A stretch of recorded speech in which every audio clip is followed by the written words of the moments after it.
ઉના અને ગીર ગઢડા વિસ્તાર સિંહ પ્રભાવિત હોવાથી અહીં વારંવાર સિંહ જોવા મળે છે. દીવ નજીક આવેલ હોવાથી આગામી 31ની ઉજવણી માટે લાખો પ્રવાસીઓ ઉમટી પડશે અને આ પ્રવાસીઓ રાત્રિ દરમિયાન સિંહની પજવણી ન કરે અને ગેરકાયદેસર લાઇન શોમાં પ્રત્યક્ષ કે પરોક્ષ રીતે ભાગ ન લે તે સુનિશ્ચિત કરવા વન વિભાગ સજ્જ બન્યું છે.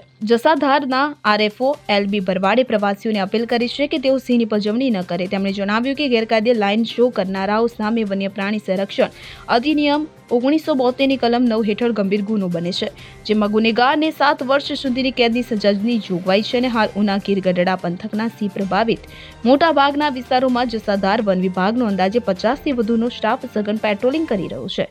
આ સ્ટાફમાં RFO, forester, beat guard, line tracker, વનપાલ અને શ્રમયોગી રોજમદાર સહિતના કર્મચારીઓનો સમાવેશ થાય છે.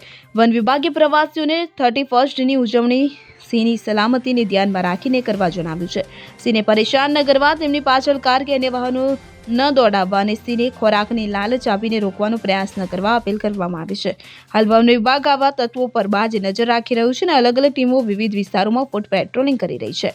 જંગલ વિસ્તાર નજીકના રેવન્યુ વિસ્તારમાં આવતા ગ્રામ્ય વિસ્તારોમાંથી પસાર થતા વાહનોનું પણ ચેકિંગ હાથ ધરવામાં આવ્યું છે. Bureau report CN24 news. હવે જુઓ દેશ દુનિયાની તમામ ખબરો તમારી આંગળીના ટેરવે. ઉઠાવો મોબાઈલ અને Google Play Store પરથી ડાઉનલોડ કરો અમારી CN24 ન્યૂઝ મોબાઈલ એપ.